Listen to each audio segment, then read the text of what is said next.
Welcome to On Par with the President. On this episode, I'm excited to be joined by LSU women's basketball coach, Kim Mulkey. Coach Mulkey is the only person in college basketball history, men's or women's, to win national championships as a head coach, assistant coach, and a player. She is a 6-time national champion and a 9-time Hall of Famer, an Olympian, and this past May was inducted into the Naismith Memorial Basketball Hall of Fame. On Par with the President is a podcast that is focused on LSU community members who are doing great things. A golfer who can play par golf is at the very top of the game. And so the whole point of this podcast is to talk to extraordinary people who are affiliated with LSU who are on par. Thank you, Coach Mulkey, for being on the podcast. I'm going to just start off right away by teeing off. We're going to tee off with a couple of questions. You grew up in Louisiana in a small town. For listeners and viewers who have never heard of it, tell us about where you grew up and what was it like? I grew up in Tangipahoa Parish. Many people will say I grew up in Hammond. They will say I grew up in Tickfaw. They will say I grew up in the Talbany.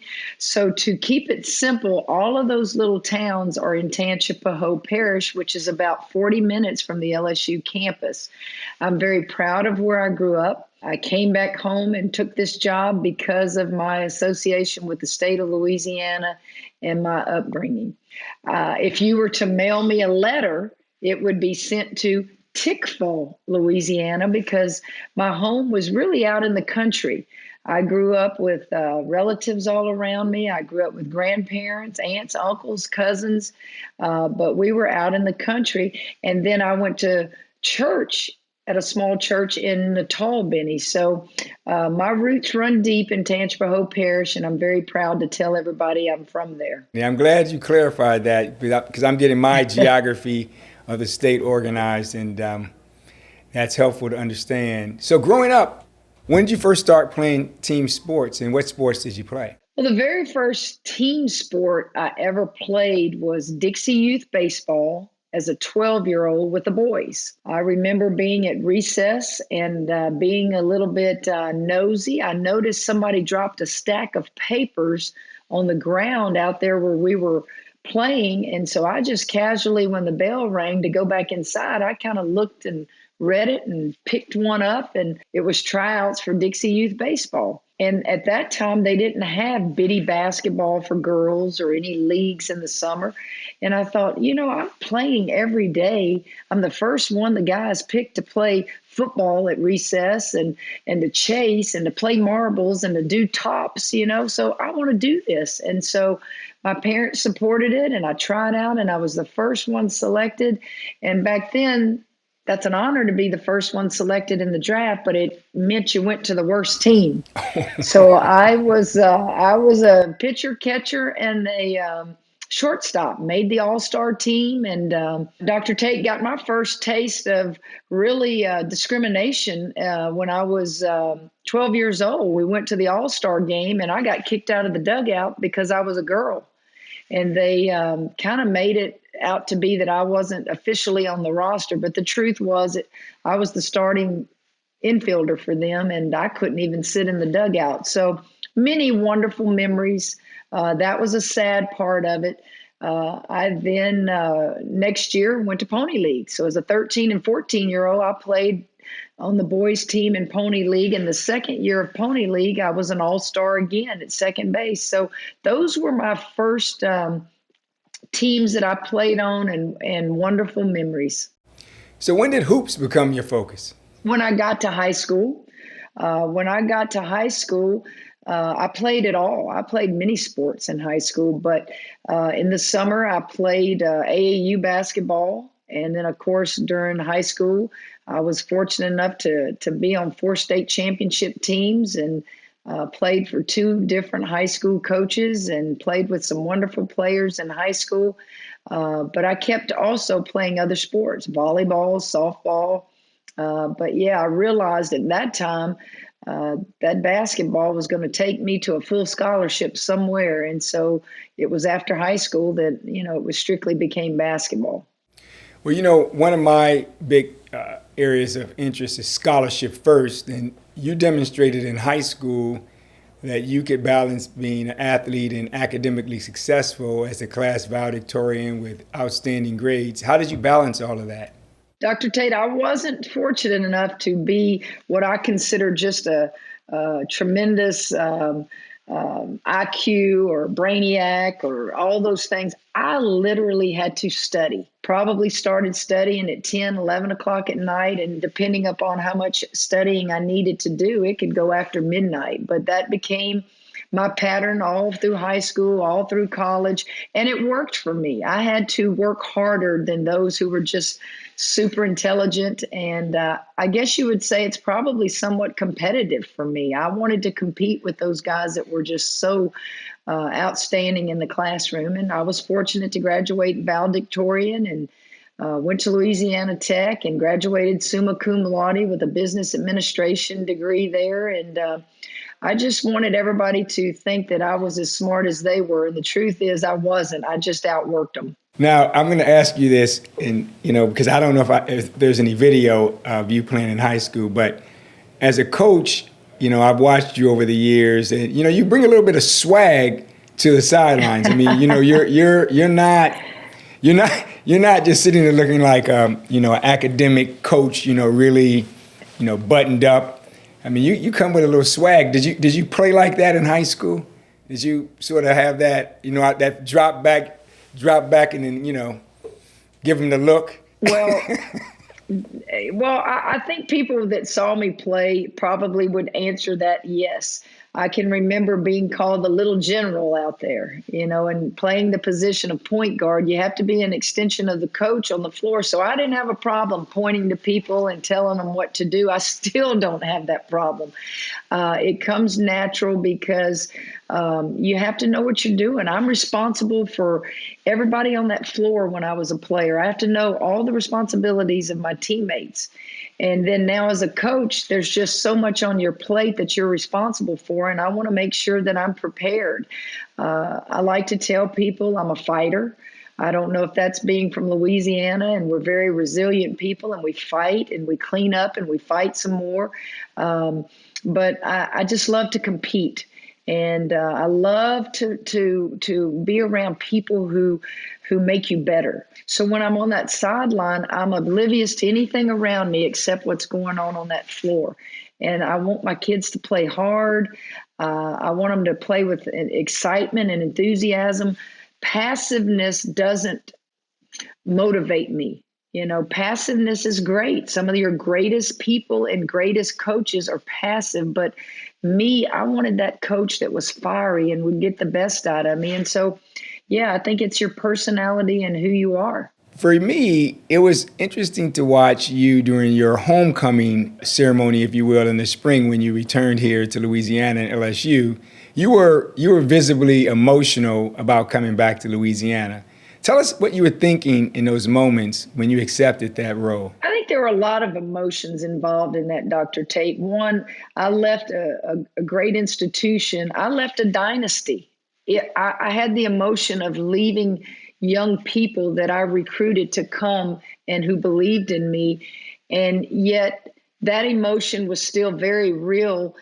But yet when I stood at that podium and spoke, I'm looking out in that audience at the governor, family, friends, people I haven't seen in 40 years, and they were there to support me coming back and to help build this program back to where people want it to be and where people remembered it. I think it was just twofold, the emotions of leaving a place that I raised my children, but yet this was home, and it just felt so good.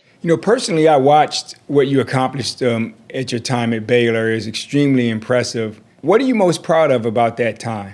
Many things. Certainly, coaches are hired to win, so you can't go without saying that your championships, they're hard to do. To win one championship is so hard. People coach a lifetime, and some of the greatest coaches never win championships. To think that we were able to win 3 championships at Baylor, 23 Big 12 championships, regular season and tournament championships. I was just blessed. I was blessed that that players believed in us and came to Baylor. I'm very proud of the 100% graduation rate. Very proud of that. I can't promise championships. I couldn't promise championships at Baylor, but what I could always promise the families, the parents, and the young lady is I'm going to send you home with a degree. If you're not at an institution that values the college degree, you're going to be in deep trouble. If we don't have the academic support from our academic advisors, from professors, from people who will hold these young student athletes accountable, then we have failed those student athletes. So many coaches, they don't care if they go to class. They don't care if they're in tutor session. Don't come play for me because it matters to me. Now, let me ask you this. I know for a fact that people who get to where you are have something in their life called sponsored mobility. In other words, they've had great mentors and coaches, because you just don't become Kim Mulkey without that. So talk to us about some of the coaches and mentors who helped you in your journey. Well, first of all, I was blessed to be brought up in an environment growing up that was just healthy and good and supportive, from grandparents to parents and people who just allowed you to feel that love. And then when I got into college basketball, you absorb everything like a sponge because you think you're really good, man. I won 4 state championships, and then you go to this great team at Louisiana Tech, and then you're really humbled, and you realize real quick you're not quite as good as you think you are. Even though you have those state championships, man, you've got a lot to learn. I learned so much from Leon Barmore at Louisiana Tech. The details, the X's and O's, and I can't tell you, so much of what I do today is because of what I learned at Louisiana Tech. Then I was blessed to play summer basketball with USA Basketball, from the Pan American Games to the Olympics, and Pat Summitt and what she taught X's and O's wise. And I would say those two had the most influence on me, because those two really were the ones that taught me the game in great detail. To this day, I miss Pat tremendously. I didn't have the opportunity to play for her at Tennessee, but just playing for her with USA Basketball, here was a woman that was married, trying to juggle being a mother and do all the things at the highest level. And I miss her. She was a great role model. And then Coach Barmore and I, if we don't talk weekly, it's not 2 or 3 weeks that go by that we don't check in with each other. Coach, that's special. Those are two of the best to ever do it. And, you really have been blessed. And just knowing and seeing how you operate, I can see those two coaches manifested in who you are. It's very powerful. You described a lot about your competitiveness. In the end, have you ever thought about what is driving you? Why are you this way? We are products of how we're raised, but not always. But we are products of how we're raised. I was raised in middle income. My parents graduated high school and they went to work.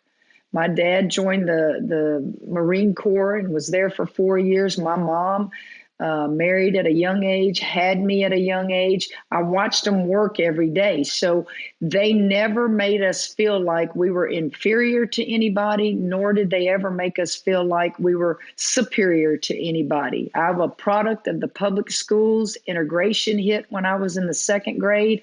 The most wonderful decision my parents ever made was to keep me in public schools. And I honestly believe the competitiveness probably came from learning how to deal with lots of things at a young age. And then also probably just the mere fact that it's internal. It may just be who you are, is that you wanted to compete in everything that you did in life. You never wanted to fail. A lot of coaches and athletes have this fear of failure.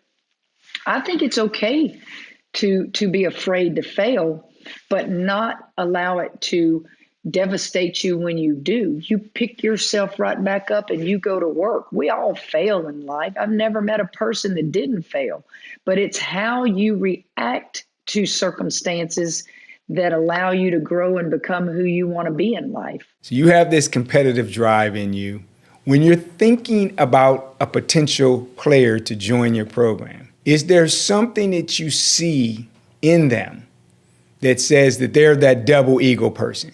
Is there something that you look for that's special? I can see a person with skills. I mean, we all can identify those. But is there something else? You're right. The first thing we look for are skill. You know, can they shoot? Can they dribble? Are they rebounders? The position you need to be recruiting. We sit there and we identify those players. Then you've got to dig, Dr. Tate. You got to go get the transcript. You know, what kind of student are they? And it's okay if they're not a straight A student. You know, that doesn't frighten me. I just believe that I can make them into the competitive player I want them to be based upon my coaching them every day. I'm not afraid to take the player that some people don't want as long as they're good kids. I don't want to bring somebody in here and try to change who they are when the history tells you you're making a mistake. I'm talking about those that they may say, oh, they're an attitude on the court. I can fix that attitude. In fact, attitude can be good as long as it's an attitude of I'm disappointed in myself. Man, we lost. I don't like that. Our chief want in life, Dr. Tate, is for somebody to make us become what we're capable of becoming. And I had coaches that just took me to another level. And I believe as a coach, I want to take those players to levels that they don't even think they can achieve. I want to prepare them for the real world. There are going to be disappointments in the real world. I want to love on them because nobody else is going to love on them when they leave our little bubble of collegiate athletics other than their families. Since you've been announced, the family has responded by buying a lot of tickets. And how does that make you feel when people in the family, the Tiger family, respond to you by saying, we're going to come out and support you? Well, it's for the players first. Yes, a lot will buy tickets because I'm from here. But this program was built many years ago. And many of those fans remember and they're hungry and they need to acknowledge Scott Woodward and the administration for coming and understanding we want to go back there. You know, Scott's only been here 2 years, and I'm sure he'll tell you he wants all of his sports to be very good. And the commitment that they have made, I think, is a sign of why people are buying tickets. I think certainly my coming back, but more importantly and most important, I want them to come and support those players. Those players are the ones that put it on the floor. They die for loose balls, and we're gonna work extremely hard on that floor. It might not show in wins and losses, but I'll guarantee you they will be proud of the effort that's put forth. We just love you. We need you. We know what it takes to win. I'll be among those there cheering you on, I promise you. Well, let's turn to the holiday season. Thanksgiving is coming very soon. What's your favorite Thanksgiving memory? Eating. I'm from Louisiana. Isn't that what we do? I mean, like right now, I've probably gained 10 pounds since the press conference because I'm back eating everything I see. Just sitting around the table. There are very few times we get so busy in our lives, even growing up, parents working. It's just sitting down, blessing the food, and eating turkey and dressing. And that raises the next question. What's your favorite food for Thanksgiving? Oh, I can answer that. I love all food. Turkey, the dark meat is the best. It's the juiciest, but I'll eat white meat. Dressing, and make sure you have gizzards in the dressing. Make sure the dressing is not stuffing. We're from the South. We like cornbread dressing.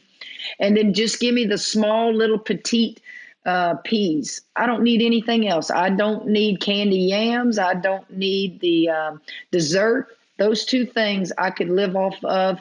Leftovers for weeks at a time. We're in the same place with everything you said until you said no candy yams. And then You know, you I love lost candy me. yams. You lost me I on that love one, them, but Coach. I don't have to have them. Yeah, I love them. Sweet potato pie. Oh Yes, I yeah. love all of that. I want to thank you for being on par with the president. We know that there are great things that are going to happen for you, for LSU, and our student athletes. Dr. Tate, we are excited that you're our president. Thank you for what you're going to do at LSU. Thank you for being here. And thank you for loving women's athletics. Go Tigers. Go Tigers.